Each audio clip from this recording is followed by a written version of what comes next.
So at one point, I was going into the gym obsessed with a goal. And it's a goal that's similar to a lot of guys who go to the gym. It's to get stronger, to get bigger, to put on weight. And I did.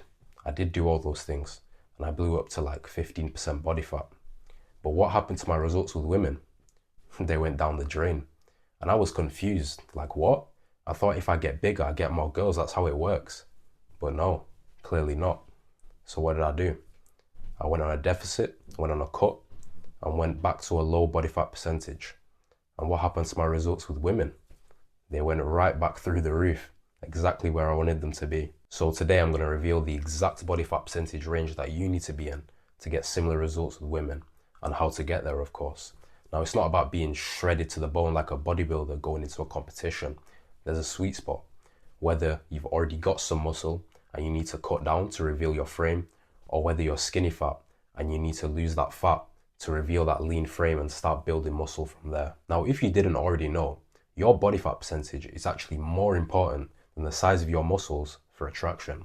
The reason being, if you have some muscle mass, right, but it's covered in fat, then your frame will never be anywhere near as good as it should be. Now, the frame that we're going for to build an attractive physique is going to be a V-taper frame. And your V-taper frame will never be as good at a high body fat percentage than if you had a low body fat percentage. There are guys that actually have a worse frame, less proportional muscles, but they're at a low body fat percentage, and they'll see better results with women than guys who have a better frame, but they're at a higher body fat percentage, so the features of their physique are not really that pronounced. Now, losing fat is not only going to transform your physique, turn you into a fucking fitness model, but what else do fitness models have? Nice faces, right? It's going to reveal your facial features, your cheekbones, your jawline. If you've never been to a low body fat percentage, then I can guarantee you, you don't actually know what you look like. Now think about it, that can be quite exciting, right? If you think your level of attractiveness is at one point, all you need to do is get lean, and I can guarantee you it's going to be higher. Now, if you're at a very high body fat percentage, let's say around 20%, it's more important for you to start getting lean as fast as possible. Because say you drop 5% of body fat, right? You go from 20 to 15. Your results are not going to be as noticeable as someone else who also drops 5%, but from 15 to 10. That's because there's a threshold effect. A small drop of body fat when you're already leanish will have a much more noticeable effect than that same drop of body fat when you're at a higher body fat percentage. Let's say you're 11% body fat and you go ahead and drop 2 pounds of fat. You're going to see noticeable results. You might unlock a few new veins. But if you're like 22% body fat and you drop the same amount of weight, 2 pounds of fat, you'll look in the mirror and you probably won't even notice a thing. So that's why it's important to get into a lean zone already, so that when you do lose weight and you're already sort of within the range, you see real results fast. Like me, I'm already lean, so I can go and like fuck a girl for an hour and unlock a new vein somewhere. But someone who's 20% body fat is gonna have to go through months of dieting to get anywhere near that stage. Now, like I said earlier, you don't have to go all extreme with it and cut to a crazy low body fat percentage of like 5% or something, like a bodybuilder would for a competition. As long as you're somewhere within the range that I'll talk about in a second, you'll be fine. You can fluctuate within that range and you're gonna look good at all stages because it's still a low body fat percentage. I mean, you might go to a birthday party or something and eat the entire fucking cake, and that's fine. Like, worst case scenario, you'll just cut for a week and you'll be right back where you started. Now, I keep talking about the range of body fat that you need to be in, and that range is basically going to be 8 to 12% body fat. That's going to be the body fat percentage range that you need to reveal your V-taper that you should be building, to reveal your frame. And to be honest, you're just going to feel sick. You're going to have a nice face, you're going to have veins everywhere, you're going to feel light, full of energy. You're not huffing and puffing to go up the stairs like a big bodybuilder or someone who's obese is. You look good, you feel good, it's good all around. Now, in my opinion, the absolute maximum body fat percentage that you should ever be in as a man is going to be 15% body fat. Now, you're not going to look too good at that stage, to be honest. Like, I showed you a picture of me before at around 15% body fat, and I didn't look that great, and I didn't feel great. I didn't like my physique. I felt kind of heavy. You really want to be 8 to 12% body fat. But if you do get to, if you're there, say 8 to 12 body fat percent, and you get to 15% by accident, you might not track your calories properly, or you go crazy for 3 weeks, then okay, it's not that difficult to get back down. It won't take that long. You'll get guys in the gym that are bulking up to like 20% body fat. Like, what the fuck, bro? Are you trying to turn into Big Shaq or something? Now, if you drop your body fat too low, below 8% for most men. Now, to be honest, it's probably not even going to be an issue because it's very hard to get there anyway. But let's say you do, you're going to feel more tired, you're going to feel like a zombie basically, you're going to be hungry all the time. So I wouldn't recommend it. And also, your dick might not even rise. So that's probably the worst side effects for me. So I would never go to that stage. Now, even like 8% might be a bit too low for you. You might have to stay around 10, something like that. When you have like veins around your abs, that's how you know you're getting to a nice lean body fat percentage. But don't be like one of them fucking guys who cope and say, nah, bro, I need to be like 15% body fat to feel good. No, bro, you're chunky. Like, get a grip. Those guys have no discipline and they just want any excuse to just keep eating chocolate cake and fucking pizza all day. Okay, so to start actually getting yourself to a low body fat percentage, the first thing you have to do is try and assess what body fat percentage range you're in right now.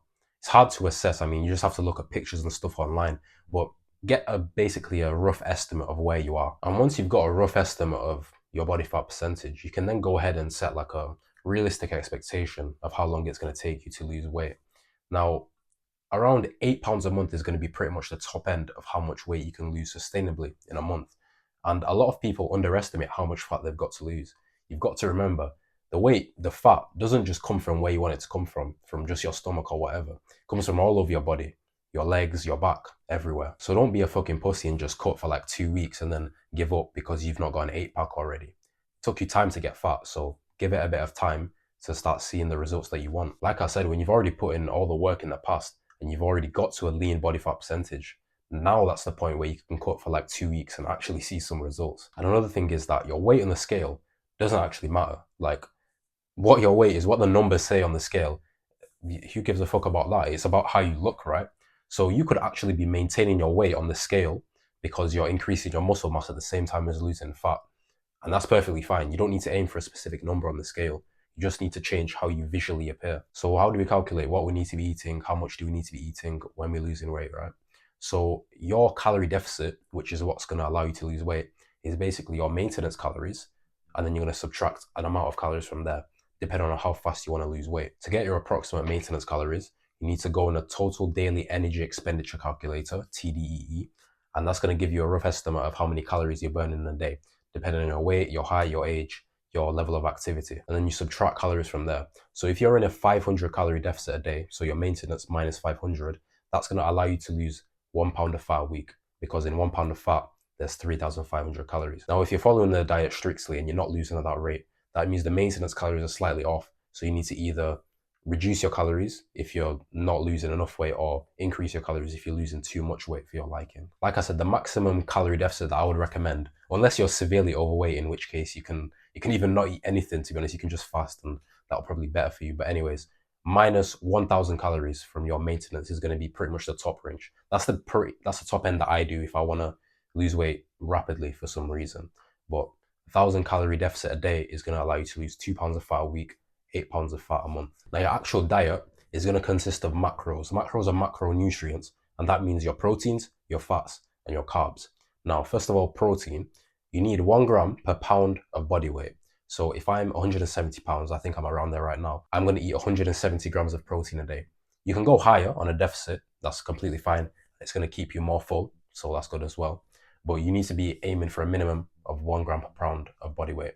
Even when you're not on a deficit, you need to get that amount as well. Now, your fats are going to be 0.33 grams of fat per pound of body weight. That's going to be basically the absolute minimum to maintain your hormone function. Like I said, we want a hard dick, not a soft dick, because what's the point of that? Bonus tip, if you eat a lot of red meat and eggs like I do, your wood gets as hard as a brick, so bear that in mind. Now, after you've got your proteins and fats, you fill out the rest of your calories with carbs.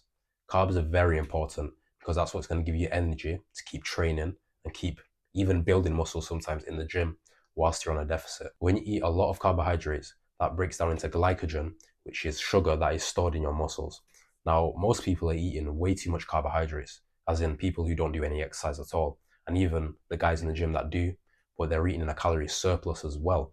So once your muscles are full, right, even the people that don't go to the gym, they still have muscles, just not a lot of muscle mass.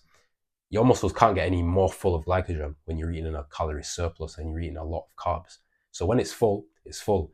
And the excess carbohydrates, the excess calories, they have no choice but to be stored as fat on the body. But when you're in a calorie deficit and you're getting lean, or when you're already lean and you're in a caloric maintenance, now you're eating basically just the right amount of carbs to fill your muscles and to not store excess fat.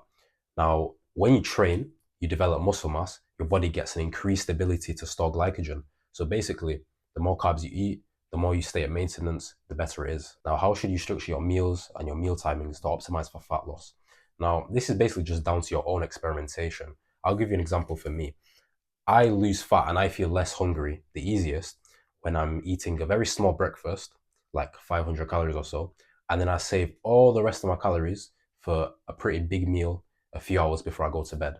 So if I'm on 2000 calories a day, I'll have like a 500 calorie breakfast before the gym, and then I might have like a 100 calorie protein stack after the gym, and then I'll save the rest of the calories, like 1400, 1500, for my big meal a few hours before I go to the bed. For me, it's easier to stay a little bit hungry during the day. I can work while I'm hungry, I can do everything while I'm hungry, it's fine. And then save all my calories for the night. Because I'm the type of person who, if they're feeling a bit hungry in the night, I'm gonna want to eat, I'm gonna want to snack. So it's just down to you. What time of the day do you feel the most hungry? And just sort it out from there. Now it's up to you. You can split your meals into 4, 5, 6 meals if you want, but you can't go over your calories for the day. Otherwise, you won't be losing weight at the rate that you want to.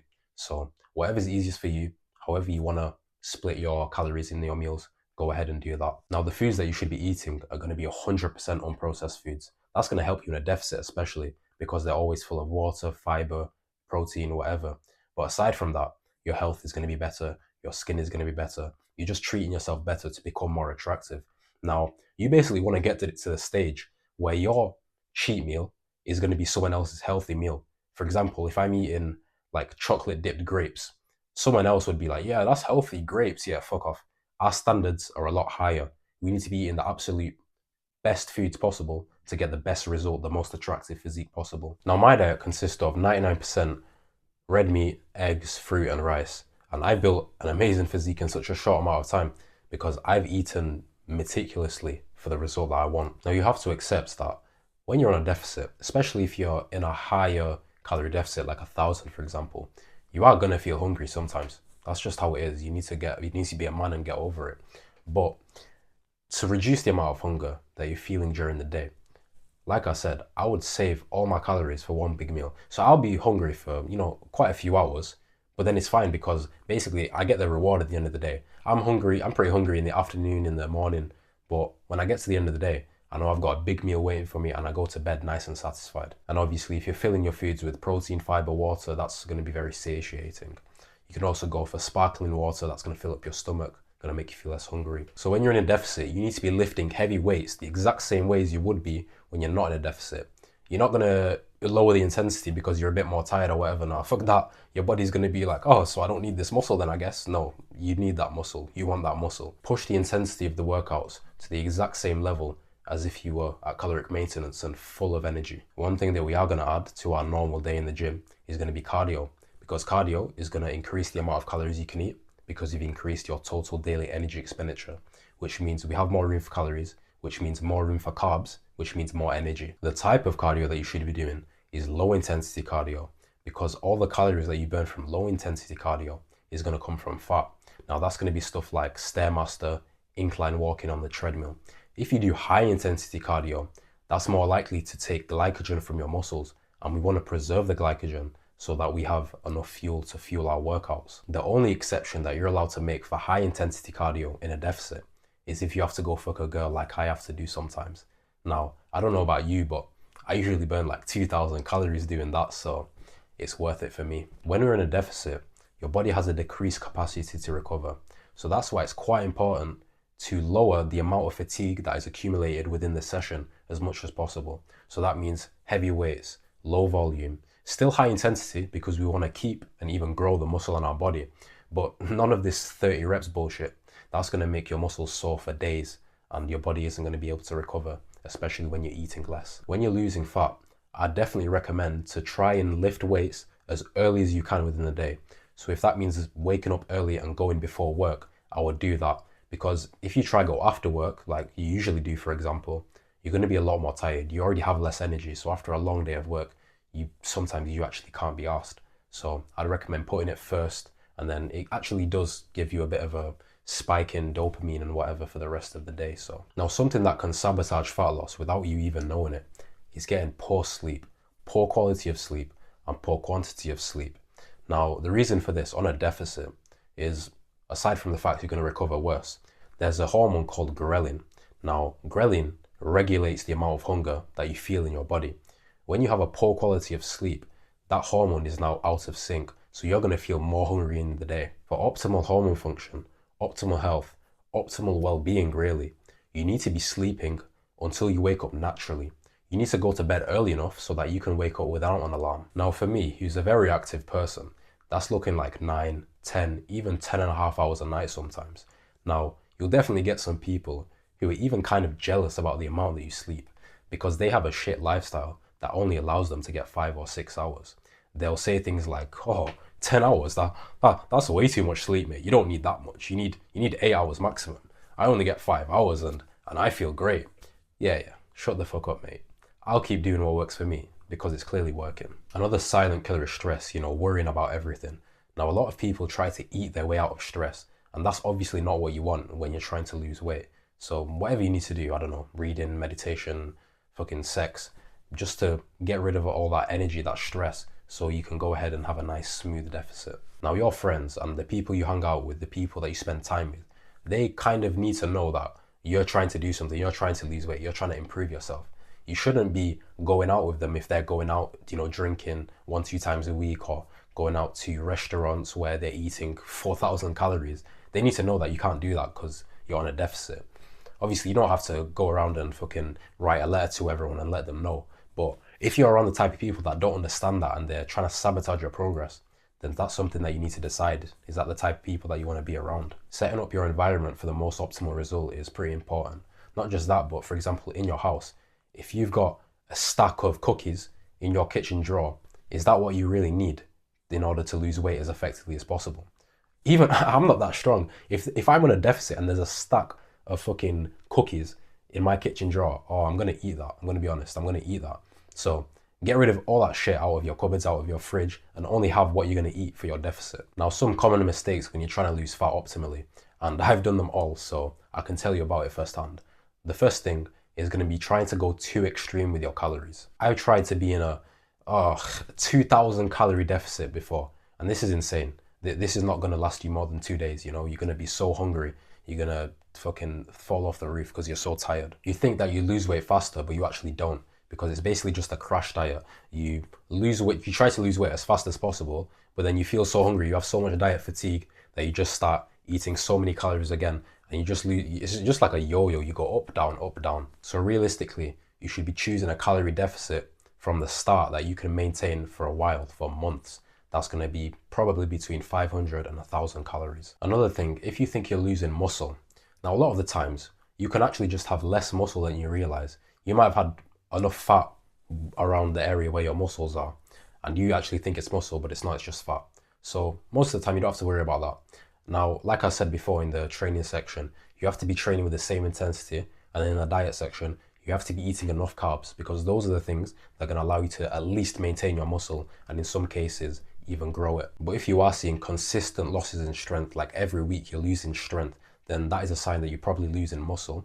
So you need to start to re-optimize your diet, your sleep, your training. All these things, they need to be perfect. Like I've talked about, they need to be perfect, because when you're in deficit and your diet is right, your training is right, and your sleep is right, you shouldn't be losing any muscle at all. Now, if you think you're in a plateau, which basically means your fat loss has stalled, your muscle growth can stall whilst you're in a deficit, that's fine. You need to at least maintain it. But if your fat loss has stalled, well, that's obviously not a deficit anymore. So you need to go and reanalyze your maintenance calories. Have you stopped walking as much? Have you stopped playing whatever sport you were playing? Have you creeped up your calories without realizing? Are you eating more oils or something in your food?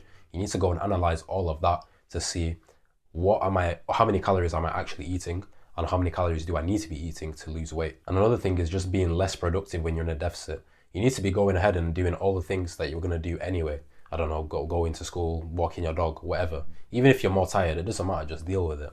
Now, if you stop your regular activities or do less of them, that's going to lead to less calorie burn, which means you're going to lose weight slower. Okay, now say we've got lean, we're already 8 to 12% body fat, and we want to maintain this now. That's the point of it. We're not getting lean just so we can be lean once and then go right back to where we started. No, we're getting lean so we can stay in this range and then build muscle from there with a nice lean aesthetic frame. So now you shift the amount of calories you're eating. You go from a calorie deficit to a calorie maintenance. Now your calorie maintenance would have been slowly decreasing whilst you're in a deficit because you're losing weight.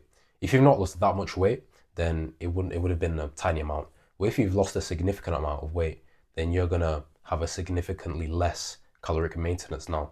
So you need to go ahead and reanalyze. You need to be reanalyzing often what your weight is, how much calories you're burning. So now you can put your calories back up to a maintenance level and just keep the body fat percentage the same and build muscle from there. This body fat percentage is normal for us now. It's not a fix. It's not a quick fix that we're gonna get rid of after. It's normal. We're gonna stay here, stay at caloric maintenance and maintain it. And once you see how much confidence you've got now, that you've got a nice body, you're lean, how much women treat you differently, now it's pretty much easy to stay here. You don't have to try. You've already built the good habits to get lean, so now you can stay lean without that much effort. Now you've done the hardest part, you've lost all the fat, so you shift your calories to maintenance, like I said, and focus on building muscle now. Stay in the range, build muscle, look good, look lean, look attractive. Yeah, I can't even explain how beneficial it is to get an attractive physique and be lean, on your confidence, on your results with women, on everything.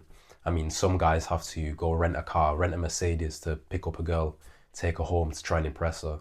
Me, I can make her ride a bike back to the apartment and it's fine, it works because I have an attractive physique.